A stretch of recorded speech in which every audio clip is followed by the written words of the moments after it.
Mon patient se présente au cabinet et je viens de finir ses soins. Je désire les facturer et les lui faire payer. Pour le facturer, il me faut mon lecteur, ma carte CPS, ainsi que la carte vitale de mon patient. Je vérifie bien que mon lecteur soit branché à l'ordinateur et que ma carte de professionnel de santé soit insérée. Je lui demande sa carte vitale que j'introduis dans mon lecteur. Dans Vega, je clique sur le monde de patient, puis sur l'onglet Traitement. Je recherche le traitement de Madame Desmaux que je souhaite facturer. Je me positionne sur son nom et je clique sur le bouton Facturer.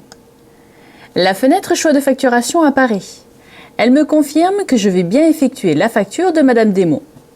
De plus, le logiciel m'informe que je vais bien facturer tous les soins jusqu'à la date indiquée. Par défaut, c'est la date d'aujourd'hui. En dessous apparaissent les différentes options de facturation. La première option permet de facturer en dégradé. Elle doit être cochée si je n'ai pas la possibilité de signer la facture avec la carte vitale du patient au cabinet ou à son domicile. Cela peut arriver lorsque le patient l'a perdu par exemple. La deuxième permet de facturer en mode papier. Si je souhaite imprimer des factures et ne pas les transmettre, je coche cette option. Je l'utilise essentiellement pour mes actes hors nomenclature tels que l'ostéopathie. La troisième est pour le mode sécurisé au domicile. Je coche cette option lorsque je dois faire une facture qui sera sécurisée au domicile du patient avec sa carte vitale. Au prochain chargement, dans mon lecteur de carte, Vega m'y placera cette facture. Dans ma situation, je ne coche aucune de ces options puisque je vais sécuriser ma facture au cabinet. Les deux options suivantes concernent l'utilisation du logiciel en cabinet de groupe. Je ne l'utilise pas pour l'instant car je travaille seul sur mon logiciel. La dernière option permet à Vega d'appliquer la règle de demi-cotation et de gratuité dans le cas où plusieurs soins sont réalisés en même temps.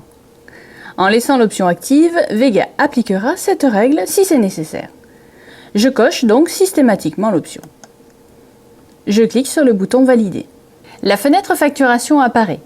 Cette fenêtre me permet de faire une dernière vérification sur les séances saisies ainsi que sur le mode tiers payant que j'ai choisi.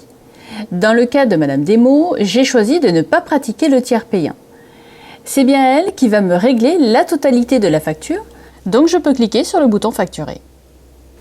Vega va consulter la carte vitale de mon patient et ma carte de professionnel de santé en me demandant la confirmation par la saisie de mon code porteur qui m'a été fourni avec ma carte CPS. Je le saisis sur le clavier de mon ordinateur et je clique sur le bouton Valider. Une fois la facturation terminée, je retire la carte vitale de mon lecteur. Comme mon patient me règle ses soins, Vega me propose d'imprimer une quittance. Je désire imprimer ce document, donc je clique sur le bouton Oui. Un aperçu apparaît. Cette quittance est un justificatif de paiement qu'il pourra remettre à sa complémentaire si celle-ci lui demande pour se faire rembourser. Sur ce document est spécifié le montant total, les dates de prestation, ainsi que la somme payée par l'assuré. Je ferme la visualisation de ma quittance en cliquant sur le bouton Fermer.